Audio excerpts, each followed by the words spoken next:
So that will be the main kind of things that you probably will be doing. Actually, when you say that, right, suddenly a picture popped in the back of my mind. Like if you're like a security guard building for a building, right? If the fire alarm doesn't go off, you just sit down there. Hey, wow, Good analogy. Good question. Unfortunately, different from the fire alarm. Usually the fire drill happens a lot time more than you think. Yeah, because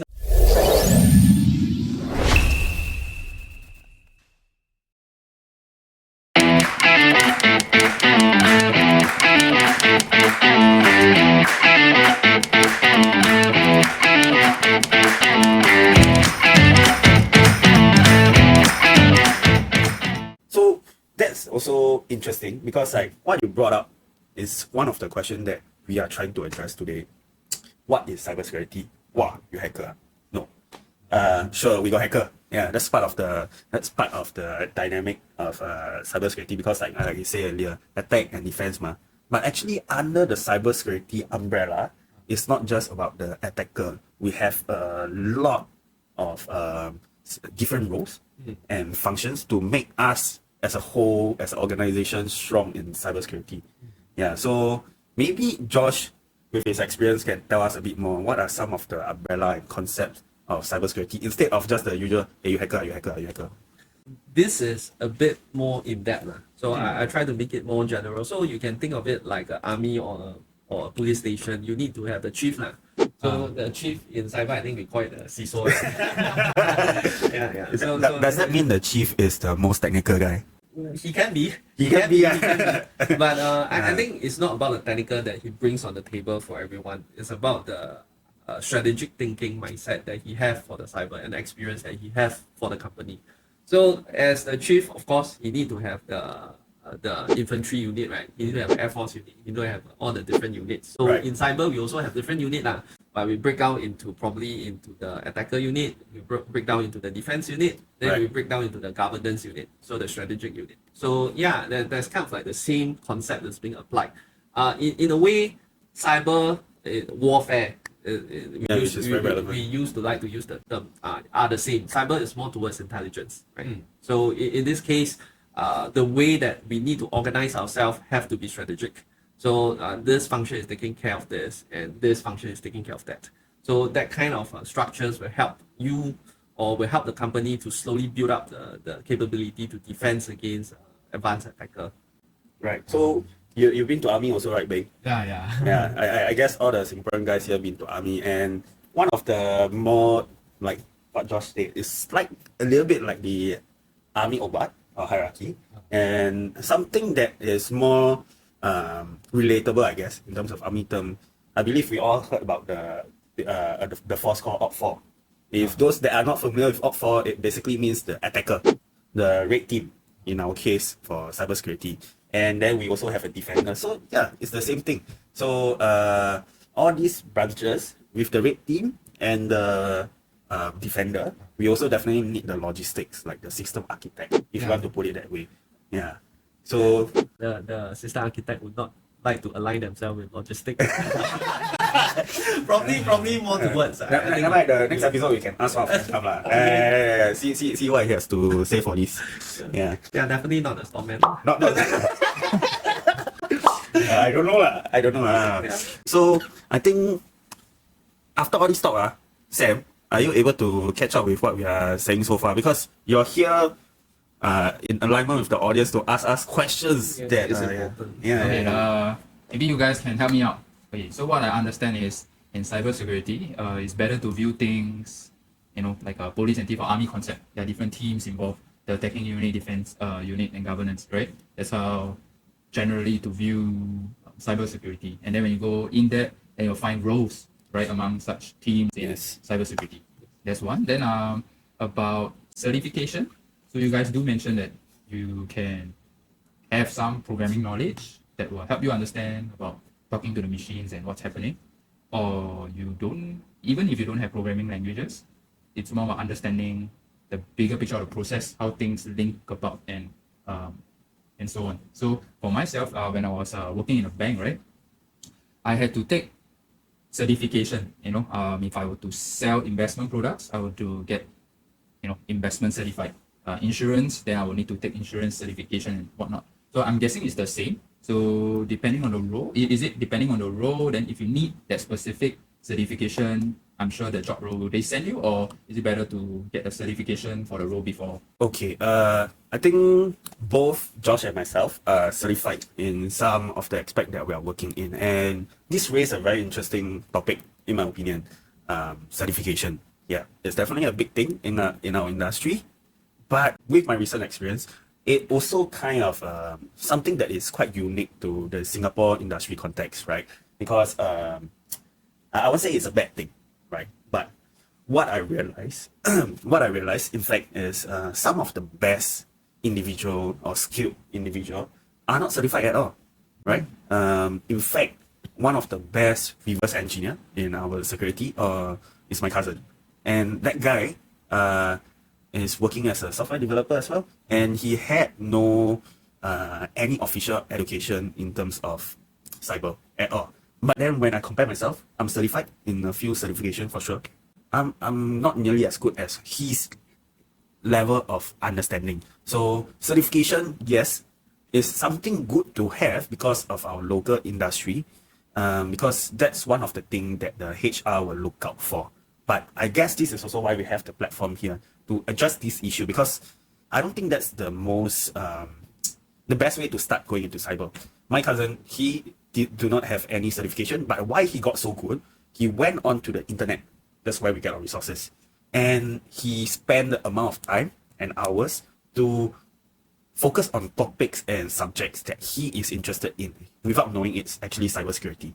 Yeah. So certification right now, what you can find online, yes, they might land you a job, but a few questions that you might want to ask yourself. Are the materials up to date? What you learning applicable to the real world scenario we have today, especially we have so much security mitigations nowadays. So I think that's some of the questions you will want to ask yourself, and good to have. If you want to suddenly go take a certification in our industry, right, you can go and try, but end of the day, when you go into the industry, you realize it's just a certification, in my opinion. I think the topic of certification is kind of like how do you let people know that you actually know what you do? Yes. So I think that is the main gist of why we take certification. If you have that certificate and you earn it with the knowledge, that helps the organization to have that skill set to bring you in for the topic they are working on. So I would think certification is always important for cyber, not because that you need it to show off or to say that you have this certificate, but rather I think it's important that cyber change very fast. Yes. IT change very fast. The things that used to exist probably 3 years or 4 years ago is being changed every single time. So that's why we have this huge emphasis on that you need to go for constant training. And yes. To me, in the current situation or the current place we have, most of the secret is no longer closely guarded. People are more happy to share and maybe for a little price, not for a huge price. And the course is being customized to let people have absolutely no knowledge to come in to learn on topics that might be very difficult for people to have access to.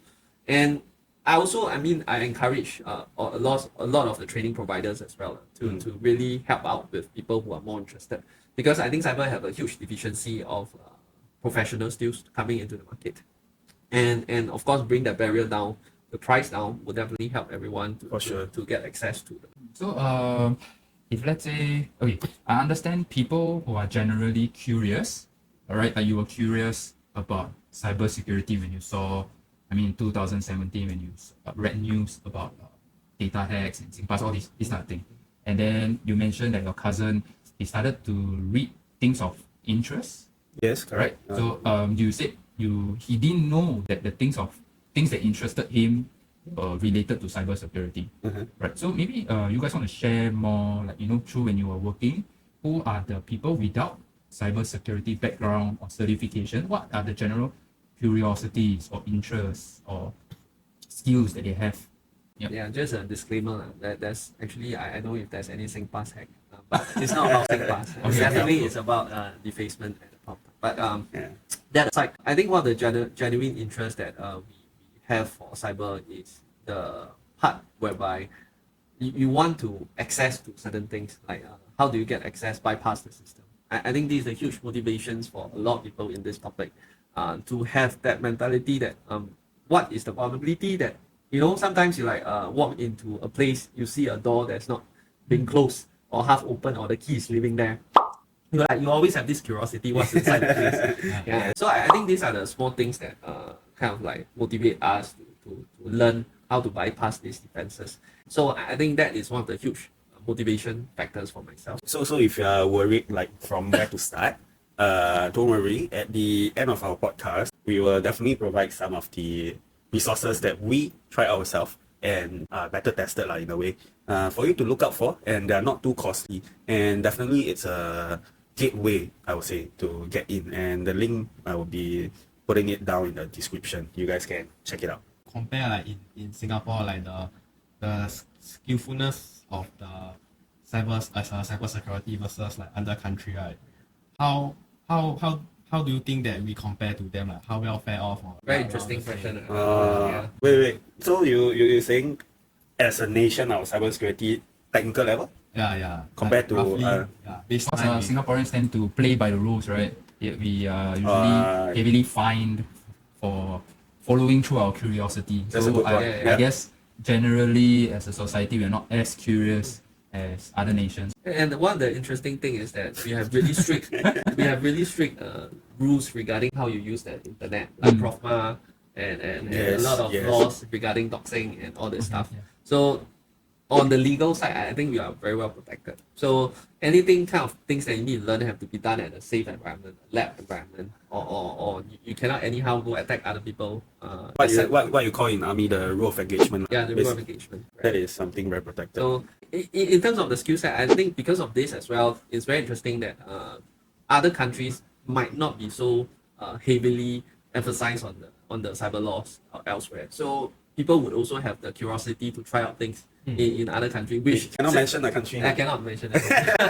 Of course. Yeah. So I would think that Singapore is really good in what it does most of the time, because we have the resource, we have the infrastructures, and I think one of the most capable things we have in Singapore is the people, right?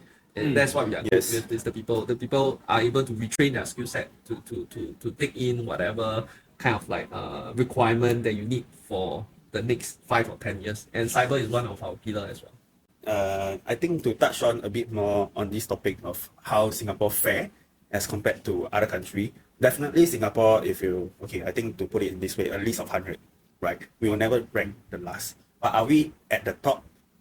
I don't know. I don't think so at the moment. But then, do we have to get there? It really depends on your definition of what is the top. So to touch a bit more on this topic, right? When you talk about comparison, we can go into this, what we call in the cybersecurity world, the APT group. Yeah. So if you are not very familiar with what is APT, it's basically the Advanced Persistent Threat Group, right? Mm-hmm. So not sure if you guys heard of any cybersecurity news affecting the world, or like between nation states, Cyberwarfare. Yeah. So I guess this is something that you're like thinking in Singapore, hackers, right? Do we have that in our country? Yeah, first, I think this is quite good that you bring up this topic. I think one of the more important things is there a possibility that someone can start a war using cyber? So I think this is the thing that most audience will be really interested about. I would say yes, it's possible, because for example, that you can attack any country infrastructures and deny them of that infrastructures, or bring down probably the internet. You bring down certain things that country would need to provide and survive. And if such an attack occurs, right, I would say that you will bring damage and you will affect people's lives. So is cyber very important in that sense? Yes, it is.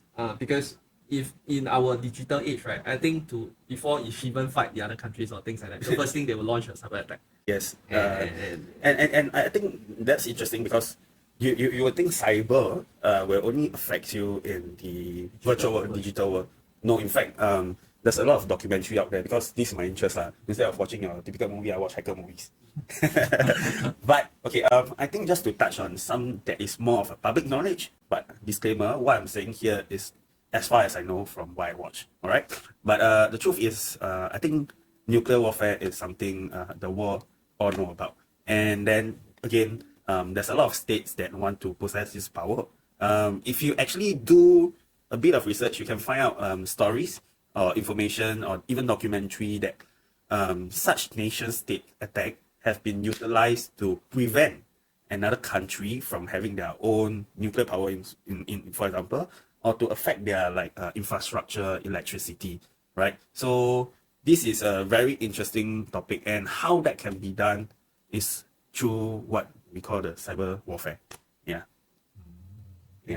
Lucky we don't have a nuclear in Singapore. Yeah, not enough. not big enough. But in terms of smaller scale, like your personal life, do you have received any attack? Okay, I think this brings us to a good place to share a bit about the importance of cybersecurity. Maybe I start by sharing a very recent story that I have encountered. So I believe everyone of us in Singapore, we have we don't carry cash nowadays. Yeah. Not much lah. Maybe the older generation. I don't know. But then again, I was holding a few of my credit card and all these cards together, right? So from my recent trip back from Malaysia, in fact, because I didn't really have connections or actively check my phone there, I realized my bank was swiped of a few $100s off my banks. Luckily, it's just a few $100s lah. But then that brings me to the question: how was that being done? And this is applicable to our Singapore context today. So some security advice through this story, right? A bit more digging, I realized my bank amount was being swiped through an attack on my debit card. Yeah. So what then that make me curious lah. How can someone without knowing my number or stealing my number? Wait, you didn't use that debit card online or anywhere before? I did. But through my research, right, what I understand for you people that are holding cards out there also, you have to be, there's security mitigation I'll talk about. But how that was done, I realized, is a fundamental security flaw. As in, have you heard of the term brute forcing? That. Yeah, so It's like you blockchain log with 4 digits. You just try all the 000 to 999, yes, something like that. 0001, 002, 003. So just think about it as your credit card or debit card last 4 digits. The same thing can be done by hacker digitally. And why they can, then you ask me a question. There's this thing called a 2FA or OTP nowadays, right? So I have to authenticate before you can use my money. Yeah, correct. Yeah, so maybe that's a fundamental security flaw of the monetary transaction system we are using today. Because what I later realized, right, or found out, is that your OTP gateway that you always key, you receive an SMS, right, before a transaction to go through, is initiated by a vendor or your provider itself, not from the bank. Wow. That's an issue, right? Because that means, from an attacker mindset, what I can do is I set up a fake payment page, but I don't initiate this ethical or responsible system. And then what I perform next is to brute force every number. And once one transaction go through, then I know I hit you already lah. Yeah. So that's the gist of what happened to my story. And they are very smart. The way they do it, they don't charge you on big amount. They do microtransactions on a daily, like $3, $4, $5, but it accumulates up to a certain amount, whatever amount you have in your bank. So my advice is, if you are actively using debit card, the bank right now have a new system, which is to lock your bank account. You can go find out more from their website from this kind of fraud.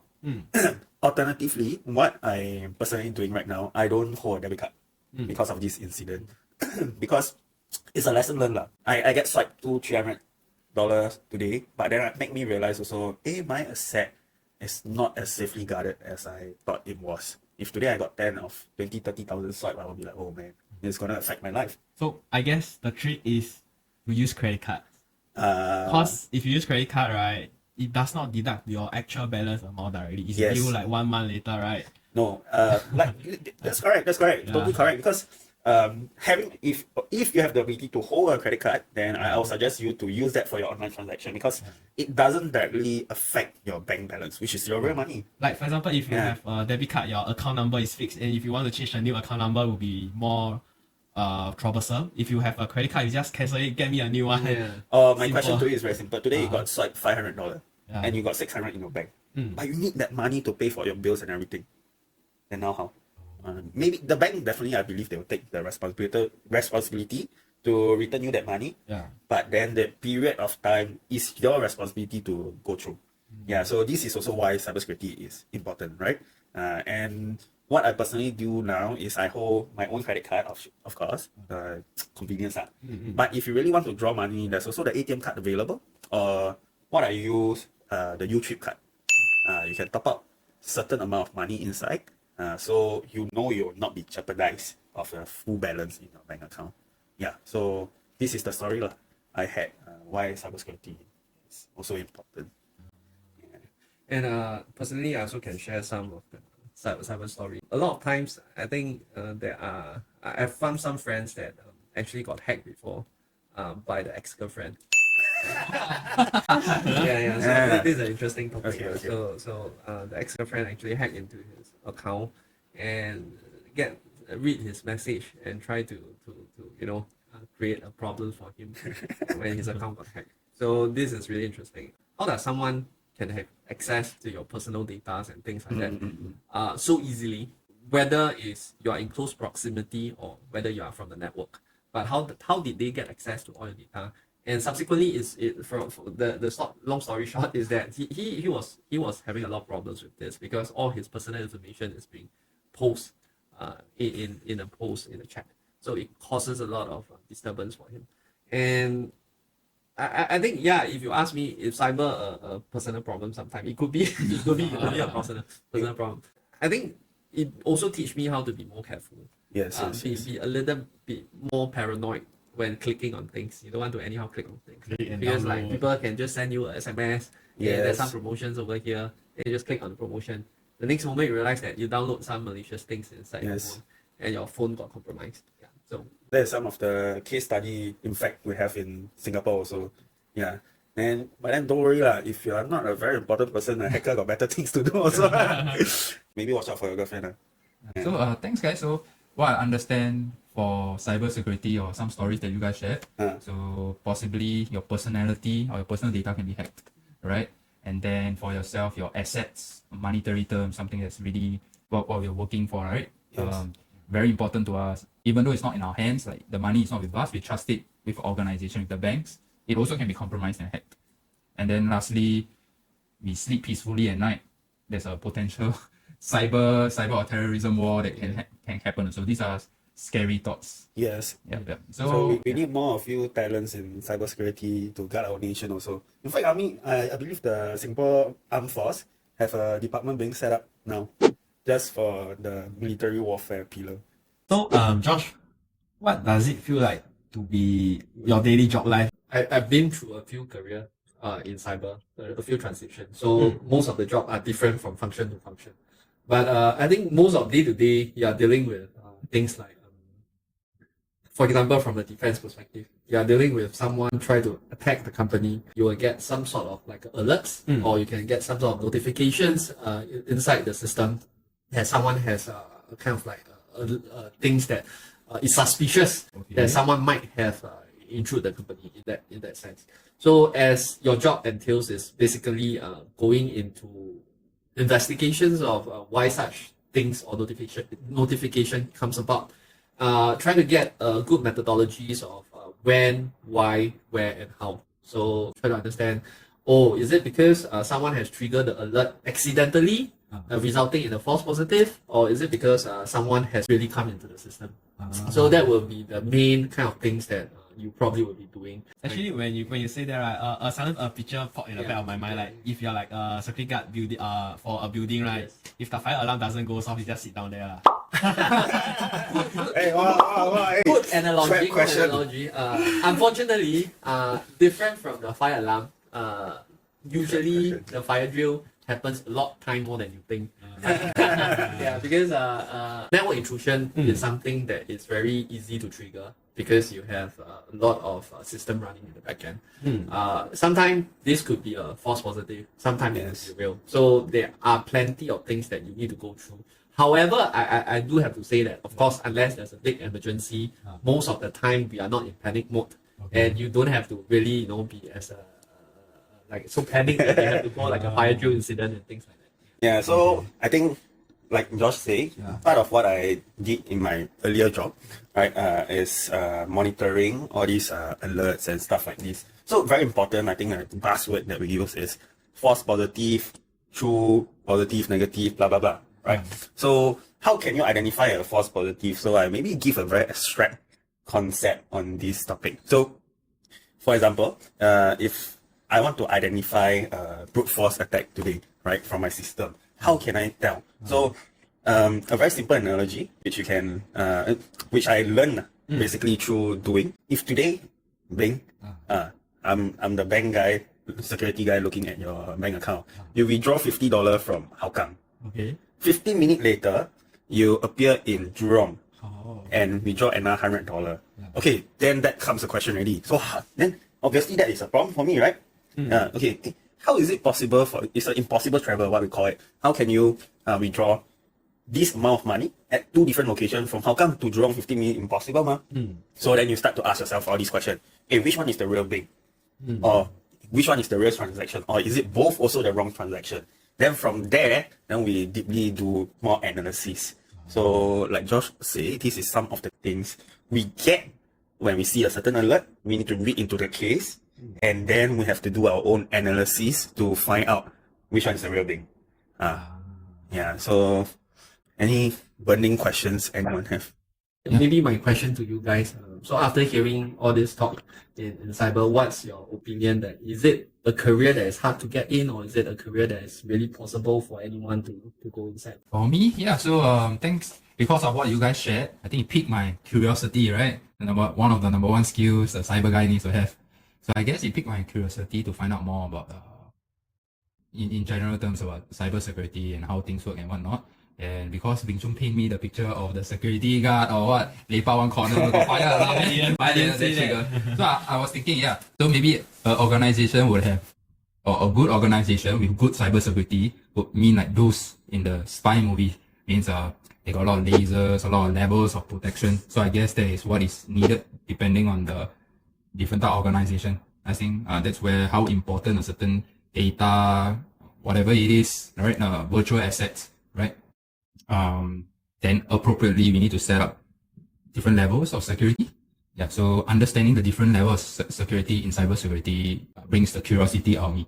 What's level 1, level 2, level 3, and so on. Actually, for me, right, it will be more of like to know the basic of cybersecurity, right, is like good to have. But then I'm not in cybersecurity, so what I feel is like if someone want to go into cybersecurity, right, I think most importantly is like you need to have the passion and the drive to like really have the curiosity to learn about stuff and read about stuff lah.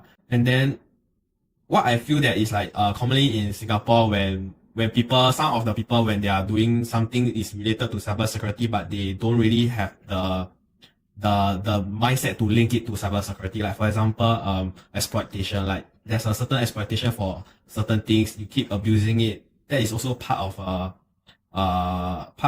cybersecurity in two point of view. Is one is the consumer point of view and then one in the company point of view. Like for example, last time if you buy a Game Boy, like you have to buy a cartridge, maybe you spend like $50-$60 like Pokemon Red, Yellow, all this, right? But then people who exploit the company where they come out with like you have to download it online and put an SD card in, then you don't have to spend the money, you still get to play the game. So in terms of like the consumer point of view, like if you learn how to do, if you know about such thing, then maybe you are doing a little bit illegal stuff. You can take advantage of it. But in doing illegal stuff, not maybe. In the company point of view, right, they are losing revenue. So it comes to a point where the company have to hire someone, right, to have the job opportunity. I think that's the very good point. What being said, right? Basically, cybersecurity you shouldn't just think in an aspect is to as a security. It's actually your business, your profit. Right, without us, your whatever revenue or sales who knows whether we can still keep it. Also, to add on to that, I would say that being in cyber is very fun for me. I can't find that if you're doing a job that you can have that much fun in the topic that you like. I think this is the most important thing. Doing something that you actually find is meaningful for yourself. Yes, it's like you get paid playing a game. Yeah. It's not a game, I'm very serious. But we love and we constantly get to learn what we love every day. Yeah, totally love the concept of playing a game as a job career, right?